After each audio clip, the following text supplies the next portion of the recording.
gain the right knowledge, you actually need to ask the right questions.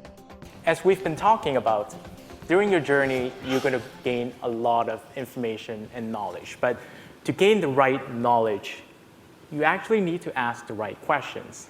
And as Usha said, we've been helping entrepreneurs to do a lot of the work, but my colleague Lynda is going to give you a little bit more background in terms of what we do so that you know what we encounter and why we think what we think.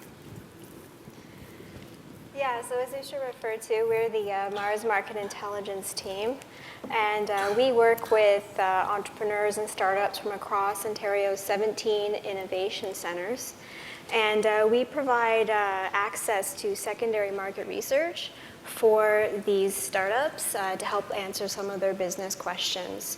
And we pull this information from proprietary as well as from public databases. This can come in the form of online reports, links, and other information sources.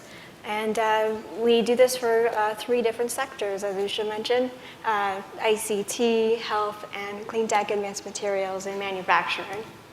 Excellent. So when we get these market research requests from entrepreneurs, they're often at varying stages in the customer discovery journey, and they're looking for information that can help them further develop their idea, grow their business, basically move to that next stage in Usha's diagram. However, they're often very unsure of what questions they should be asking or need to be asking. And we want you to be able to understand the connection between what Usha presented and the actual questions that entrepreneurs then move on to investigate. So we've collected a series of examples tied to those 4 stages that Usha presented. So number 1, is it worth solving? Number 2, what's your value proposition? And then we've grouped 3 and 4, customer types and personas, and primary research. So for each stage, we'll be discussing questions we've received from entrepreneurs, suggesting some better questions that are more suited to the stage they're at.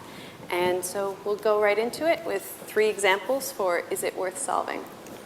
So recently, there was an online wealth management startup that asked the question, well, can I enter the wealth management market easily?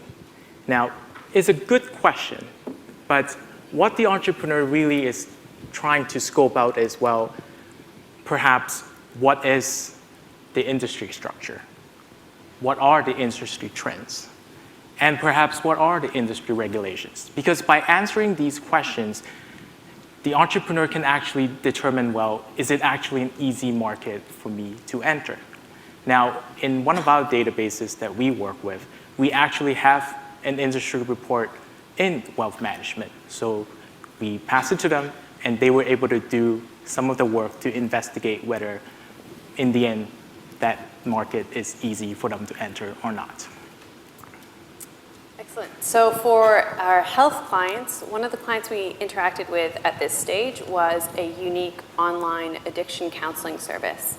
And their original question was, is it fair to say that we have no competition? And the truth is, no, it's not. There's always competition in some form. A great way we like to think about this is if you're Coke, most people think your direct competition is Pepsi. But there's other drinks out there. So if someone's simply looking to solve the issue of being thirsty, they might be reaching for bottled water or iced tea or a 7-Up. Or if they're just looking for something sweet and they have a couple bucks in their pocket, they may be choosing between Coke or a cookie or a candy bar. So it's very important not to look at it so narrowly. A couple better questions we thought that would help these entrepreneurs are, what are the competitors in the online counseling industry? What substitutes exist for online counseling services? Or even broader, what services do people use when they're unable to get in-person counseling? We also had some sources to offer for them. And this, again, sheds some light on looking a bit broader than just searching for online addiction counseling. And some of those resources profiled employee assistance programs or corporate wellness programs, because often they offer on the phone or even online services for counseling, and these are great comparisons for them to see what else is out there. So the clean tech team received a request from an energy storage device manufacturer, a new startup, and they were asking us, will a venture capitalist invest in my technology? It's a pretty fair question to ask, but the more appropriate way to look at it is an investor will invest in a startup if they see a good opportunity. Not only that, they'll look for things like multiple founders and a good team, et cetera. But if you can go to a potential investor and say that Navigant research says that the grid energy storage market will be worth $15.6 billion by 2024 in terms of revenue, you might get their ear a little bit better. So a better question to ask would be, how big is the market? So what is the size of the grid energy storage market? I could, of course, use a vendor database that we have access to, such as CB Insights, to find out who has invested in which startups in what sector. That's another way to go about it. So at least the startup could narrow down their search. But you can also sign up to industry newsletters, for example, and you may find that you'll get info about developments within your particular sector, so you can keep on track if you don't have access to some of these databases. Thank you, Lynda. Now, the key point here is you want to learn as much about the industry that you're getting into before you move forward into thinking perhaps about value proposition. Now, we have another 3 great examples. I'm going to start again. Now, we recently worked with a human resource management SaaS, software as a service startup, and they asked the question, well, what is a good value proposition for human resource manager? It's a good question, but one way to kind of think about that question rather than just asking what is a good value proposition is to ask, well, what is the job that needs to be done by human resource managers with these type of software products? Now, Harvard Business School professor Clayton Christensen actually developed this job to be done theory that talked about as consumers, we buy products because we hire them to do a job. So the way you want to think about it is, well, what motivates someone to buy the product that you might be buying or interested in buying? And in our case, with this particular startup, we actually have a vendor that detailed the different types of human resource software products that are out there, all the jobs that human resource managers need to do, from hiring to talent management to learning. So this is a great way for them to get better understanding of, well, what are the jobs that are out there so that they can figure out how they could differentiate. Excellent. So from the health team, we saw a client that was working on developing really revolutionary incontinence products. In case you don't know what those are, they're adult or senior diapers.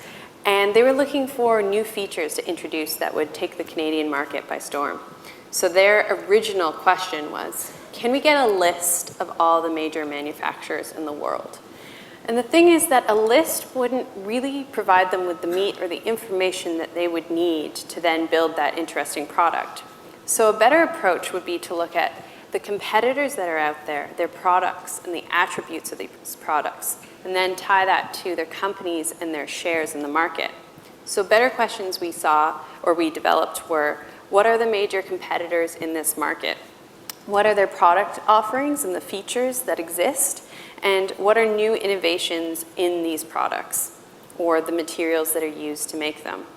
And from our sources that we could pull to assist this startup, we were able to get some reports on revolutionary absorbent materials, also on the continence care market as a whole, so they understood the dynamics. And beyond that, we were able to recommend that they look at industry associations, because there are actually several for this market, and they publish or blog about information in the industry. So we thought that would be very helpful for these startups at that time. Cool. So I'm going to go over an example from a green materials startup that came to us with a question about prices. They wanted to know a list of all the prices for their material, the traditional material already on the market, and where are these being sold. And this company was basically struggling with their value proposition. It wanted to compare the price of its material to that of the traditional product that's already on the market. And we were finding that, yeah, the margins were actually quite slim here. So you can find pricing data on databases like Alibaba. It's free and you can find it online, where the startup would have to go and look through all of the different price points, manufacturers, where they're based, and just really build out a spreadsheet. But a better way maybe to do this or to phrase this question would be, do I have a unique offering? And what are my competitors doing and how does my product compare? They could even ask about trends in demand for green materials in the different industry verticals that they were seeking to target. And I'll get more into that actually in the next category. So the key point here really is you might have a great product vision, but it's always important to go see what's out there in the marketplace, your competition, so you can figure out how you can be bigger, faster, and stronger. Now, moving into the last category, learning more about customers and perhaps doing some primary research. Recently, we worked with a startup that is offering an online and mobile dating service for people with a particular focus on offering more authentic profiles. And what their original question is, well, how many singles are out there in the world? Good question. Probably want to know how many singles are out there in the world, but if you really want to figure out whether the positioning that you have with your particular product in dating service category, offering more authentic profile, the question to ask perhaps should be, how challenging is it for people to find authentic singles online? Now, we don't really have any secondary sources that we could rely on to answer that particular question. However, what we can do is through some of our database vendors offer some demographics and usage information to the startup so that they can do a better job in terms of primary research. And a health example that I encountered was a startup had developed a long-lasting antimicrobial coating for hard surfaces. They thought, this is great, hospitals will love it. So they reached out to us with a request for contact information for what they felt would be their target customers, which happened to be the CEOs of hospitals. Now, this was kind of jumping to conclusions because hospitals, yes, they love the concept of having antimicrobial surfaces. It helps them prevent infection being spread around their environment. However, they usually purchase things that already have this coating on it rather than reaching out to a coating company and having them coat items they already own.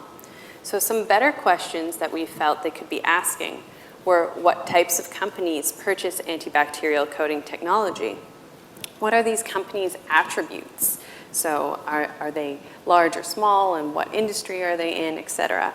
And what are their specific needs with respect to coatings? Because there are some technical aspects as to what they can and cannot coat. And we were able to pass along some resources from our databases relating to healthcare acquired infections and medical device coatings. And we also recommended that they did some primary research to really understand what those companies wanted. Cleantech, our team sees a lot of green products here, and one of these companies had asked us, who will buy my product? That's a very general question, a little bit hard for us to answer with our databases, and it's really something they need to figure out on their own. They need to have some sort of idea of the customer that they're targeting, and then what we can do then is help them narrow in on that customer type. So maybe a better way to have asked this question is, what type of customers are more likely to purchase products with green features? So now we can get into finding reports or examples of customer preference for environmentally friendly features. So we may find reports that people that prefer these type of products, they may not necessarily translate into purchases of such products. Or we could also find reports about the opportunity green consumers represent overall and how retailers could take advantage of the rising demand for green products. So ultimately, the startup will have to speak to businesses that use this product or their customer. Leave it at that. Exactly. And the key point here is really what Usha talked about. You can do as much secondary research as you want, but at some point you need to go do your primary research, go out, talk to customers.